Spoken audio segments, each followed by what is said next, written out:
Hello guys, welcome to our channel. Friends, ఈరోజు మన ఛానల్లో మనమైతే Big Bash match number 43 Sydney Thunders versus Hobart Hurricanes మధ్య match prediction గురించి మనమైతే ఇప్పుడైతే మాట్లాడుకోబోతున్నాం. ఫ్రెండ్స్, మీరు ఇంకా మన ఛానల్ని ఫస్ట్ టైం చూసినట్టయితే మన ఛానల్ని సబ్స్క్రైబ్ చేయండి, యాజ్ వెల్ as మన వీడియోని కూడా లైక్ చేయండి. ఓన్లీ బిగ్ బ్యాష్ కాకుండా మనకు ఐపీఎల్ వీడియోస్ కూడా వస్తుంటాయి, ఐపీఎల్ రిలేటెడ్ వీడియోస్ కూడా మనకు వస్తుంటాయి. కాబట్టి సో ఇప్పుడైతే మీరైతే మన ఛానల్ సబ్స్క్రైబ్ చేసి పెట్టుకోండి. సో ఐపీఎల్ వారికి కూడా వీడియోస్ అనేవి వస్తుంటాయి. సో ఫ్రెండ్స్, మన పాత సబ్స్క్రైబర్స్ అందరికీ కూడా చెప్పాలనుకుంటున్నాను. సో ఏంటంటే జనవరి 10th నుంచి 17th అవుతుంది. సో లాస్ట్ 10 days నుంచి అయితే వీడియోస్ అనేది యూట్యూబ్లో పెట్టడం జరగలేదు. ఎందుకంటే బర్త్డే వచ్చింది, కొత్త ఫెస్టివల్ వచ్చింది. సో వీడియోస్ ఇద్దామంటే టైం అస్సలు దొరకలేదు. సో వీడియోస్ అనేది ఆపేసిన. సో మళ్ళీ ఈ రోజు నుంచి కొంచెం రెగ్యులర్గా వీడియోస్ చేయాలనుకుంటున్నాను. సో మీరు అప్పుడు ఎలా అయితే సపోర్ట్ చేసిల్లో సో ఇప్పుడు కూడా అలానే సపోర్ట్ చేయండి. సో కొత్తగా వచ్చే సబ్స్క్రైబర్స్ మన ఛానల్ సబ్స్క్రైబ్ చేసి పెట్టుకోండి. ఫ్రెండ్స్, సో మీ అందరికీ ప్రిడిక్షన్స్ చెప్పడానికి మనమైతే ఒక టెలిగ్రామ్ ఛానల్ స్టార్ట్ చేయడం జరిగింది. సో ఆ టెలిగ్రామ్ ఛానల్లో మనమైతే మనకి సూపర్ స్మాష్ ప్రిడిక్షన్స్ కానివ్వండి, యాజ్ వెల్ as మనకి Big Bash toss predictions and match predictions, as well as మనకి Syed Mushtaq Ali trophy match predictions, as well as మనకి టెస్ట్ మ్యాచెస్ జరుగుతున్నాయి, ఇండియా ఇంటర్నేషనల్ మ్యాచెస్ ప్రిడిక్షన్ కూడా చెప్పడం జరుగుతుంది.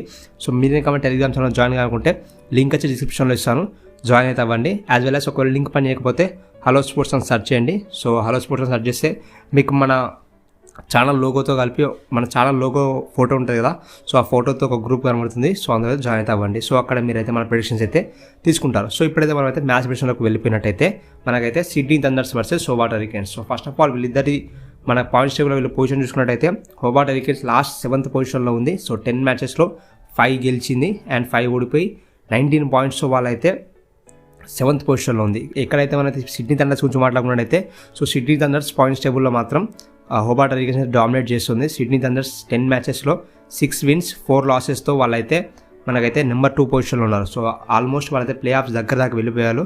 సో కానీ లాస్ట్ 2 matches అయితే వాళ్ళైతే ఓడిపోయారు. మనకి హోబార్ట్ హరికేన్స్ కూడా లాస్ట్ 3 matches అయితే ఓడిపోయారు. సో 2 teams కూడా మనకైతే ఓడిపోయి వస్తున్నాయి. సో 2 teamsకి ఎస్పెషల్గా మనకి ఇంకా చెప్పాలంటే హోబార్ట్ హరికేన్స్కి ఈ విన్ అనేది చాలా ఇంపార్టెంట్. సో వాళ్ళు ఈ విన్ గెలిస్తేనే one of the top fest కాంపిటీషన్లో వాళ్ళైతే ఉండి ప్లే ఆఫ్స్కి రీచ్ అయ్యే ఛాన్సెస్ టాప్ 4లో ఉండే అవకాశం ఉంది. అండ్ సిడ్నీ థండర్స్ స్ట్రాంగ్గానే ఉన్నారు వాళ్ళైతే. ఫస్ట్ ఆఫ్ ఆల్ వీళ్ళిద్దరి మధ్య హెడ్ టు హెడ్ రికార్డ్ చూసుకున్నట్టయితే మనకైతే so head to head record గురించి మాట్లాడుకున్నట్టయితే సో హెడ్ టు హెడ్ రికార్డ్లో మాత్రం మనకైతే హోబార్ట్ హరికేన్స్ అనేది సిడ్నీ థండర్స్ని డామినేట్ చేస్తుంది. వీళ్ళిద్దరి మధ్యలో 14 matches జరుగుతాయి. అందులో 8 matches మనకైతే హోబార్ట్ హరికేన్స్ గెలిస్తే జస్ట్ 6 matches మాత్రమే మనకైతే సిడ్నీ థండర్స్ గెలిచింది. సో 2 matches కొంచెం అహెడ్ ఉంది మనకైతే Hobart Hurricanes. So Hobart Hurricanes Sydney Thunders dominate చేసింది. సో గెలిచిన 8 matchల్లో మనకైతే హోబార్ట్ హరికేన్స్ 5 బ్యాటింగ్ ఫస్ట్ బట్టి గెలిస్తే 3 మాత్రం బ్యాటింగ్ సెకండ్ బట్టి గెలిచింది. సో అర్థం చేసుకోండి, 3 matches చేజింగ్ చేస్తూ గెలిచింది వాళ్ళైతే.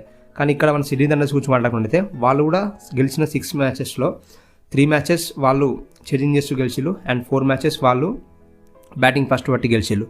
సో వాళ్ళు బ్యాటింగ్ ఫస్ట్ పట్టినా బ్యాటింగ్ సెకండ్ పట్టినా వాళ్ళకైతే బాగానే ఉంది. సో వాళ్ళు బ్యాటింగ్ ఫస్ట్ పట్టినా గెలుస్తున్నారు, బ్యాటింగ్ సెకండ్ పట్టినా గెలుస్తున్నారు. కానీ మనకి ఇక్కడ హోబార్ట్ హరికేన్స్ బ్యాటింగ్ ఫస్ట్ బట్టి ఎక్కువ గెలిచింది కాబట్టి సో సిడ్నీ థండర్స్ మీద వాళ్ళు ఎప్పుడైనా ఫస్ట్ బ్యాటింగ్ పట్టారని వాళ్ళైతే అనుకుంటారు. సో ఫస్ట్ ఆఫ్ ఆల్ ఇప్పుడు మనకైతే గ్రౌండ్ రిపోర్ట్ గురించి మాట్లాడుకున్నట్టయితే సో పిచ్ రిపోర్ట్ గురించి మాట్లాడుకున్నట్టయితే మనకైతే సో మ్యానికల్ ఓవర్ల మ్యాచ్ అయితే మనకైతే జరుగుతుంది. సో అందులో మనకి ఇప్పటివరకు బిగ్ బ్యాష్ మ్యాచెస్ 9 matches జరుగుతాయి. సో యావరేజ్ స్కోర్ వచ్చేసి మనకైతే 170 ఉంది. సో 170 స్కోర్ ఉన్నప్పుడు సో అందులో 6 matches చేజింగ్ చేస్తూ గెలిస్తే 3 matches మాత్రం ఫస్ట్ బ్యాటింగ్ బట్టి గెలిచింది. సో ఎవరైతే టాస్ గెలిచిళ్ళు అనుకో సో వాళ్ళైతే first of all batting chasing చేసే అవకాశం అయితే ఎక్కువ ఉంది. ఎందుకంటే రికార్డ్ అట్లా చెప్తుంది కాబట్టి, యాజ్ వెల్ యాజ్ చేజింగ్ చేస్తే ఒక టార్గెట్ అనుకోండి. సో దానికి అనుగుణంగా రన్ రేట్ అనుగుణంగా స్కోరింగ్ చేస్తే ఈజీగా ఉంటుంది కాబట్టి సో టాస్ గెలిచిన వాళ్ళు మనకైతే ఇప్పుడైతే వాళ్ళైతే బౌలింగ్ తీసుకునే అవకాశం ఉంది. సో మనకి టాస్ ప్రిడిక్షన్ అయిపోయింది, పిచ్ రిపోర్ట్ అయిపోయింది, యాజ్ వెల్ యాజ్ మనకి 2 teams మధ్య ప్రివ్యూస్ కూడా అయిపోయింది. సో ఇప్పుడు మనం ఏం చేయాలంటే సో 2 team ప్రివ్యూ చూసుకోవాలి. సో ప్లేయింగ్ 11 అప్డేట్స్ ఏమైనా ఉన్నాయా, సో ఎలా ఆడితే వాళ్ళు ఎలా గెలుస్తారనేది ఇప్పుడైతే మనమైతే చూద్దాం. సో ఫస్ట్ ఆఫ్ ఆల్ మనమైతే హోబార్ట్ హరికేన్స్ గురించి మాట్లాడుకున్నట్టయితే సో లాస్ట్ 3 matches అయితే వాళ్ళు వరుసగా ఓడిపోయేస్తున్నారు. సో లాస్ట్ 3 matchesలో సిడ్నీ థండర్స్ మ్యాచ్ కూడా ఉంది. సో 167 టార్గెట్ని వాళ్ళైతే రీచ్ కాక 128 runs కానీ వాళ్ళైతే ఆల్అవుట్ అయిపోయారు. సో అర్థం చేసుకోండి సో హోబార్ట్ హరికేన్స్ ఎంత డిప్ ఉందో. అండ్ యాజ్ వెల్ యాజ్ ఈ మ్యాచ్లో వాళ్ళకైతే కొలిన్ ఇంగ్రామ్ సర్వీసెస్ కూడా వాళ్ళకైతే ఉండవు. ఎందుకంటే కొలిన్ ఇంగ్రామ్ కొంచెం ఇంజరీ వాళ్ళతోనైతే మ్యాచ్ అయితే ఆడట్లేదు. సో మళ్ళీ ఎక్కువ ప్రెజర్ అనేది మనకైతే టిమ్ డేవిడ్ కానివ్వండి, పీటర్ హ్యాండ్స్కామ్ క్యాప్టెన్ మీద ఎక్కువ అవకాశం ఉంది. As well as McDermott, David Malan వీళ్ళిద్దరు లాస్ట్ మ్యాచెస్లో ఫెయిల్ అవుతూ వచ్చిళ్ళు. సో లాస్ట్ మ్యాచ్లో ఫెయిల్ అయిన ప్రతి మ్యాచ్ ఆడ మ్యాచ్ అనేది ఓడిపోయింది. సో హోబార్ట్ హరికేన్స్ కంప్లీట్గా వీళ్ళిద్దరి మీద అయితే ఎక్కువ ఆధారపడి ఉన్నది. అండ్ టిమ్ డేవిడ్ తను కూడా చాలా బాగా ఆడుతున్నాడు. సో వీళ్ళు ముగ్గురు కనుక కరెక్ట్గా ఆడితేనే వాళ్ళ బ్యాటింగ్ అనేది ఆడుతూ ఉంటుంది.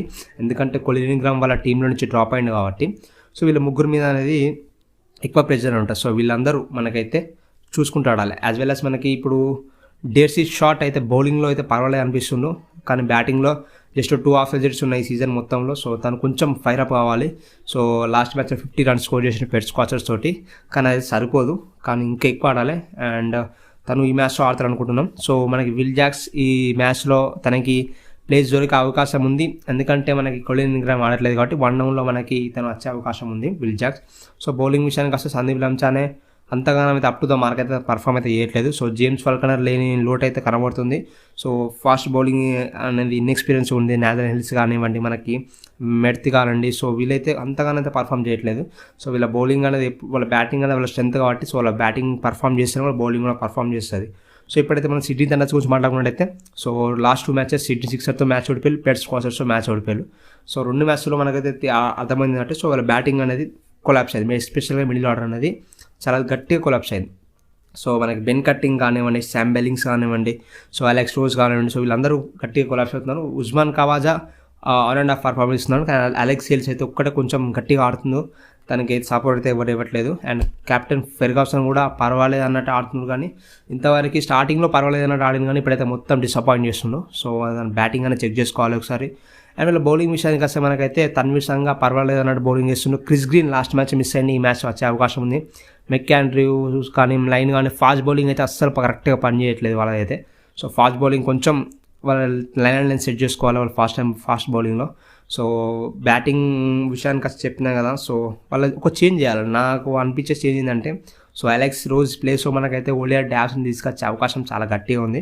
సో ఓలియర్ డావ్స్ చాలా మంచి బ్రూట్ ఇన్నింగ్స్ ఆడుతుంది తనైతే, కానీ అలెక్స్ రోజ్ ఒక ఇన్నింగ్స్ ఆడిందంటే తనను ఊకే రిటర్న్ చేసుకుంటూ వస్తుంటే తనైతే కంప్లీట్గా ఫెయిల్ అవుతుంది. సో నా ఒపీనియన్ ఏంటంటే ఓలియర్ డావ్స్ ఆడిస్తే చాలా బాగుంటుంది.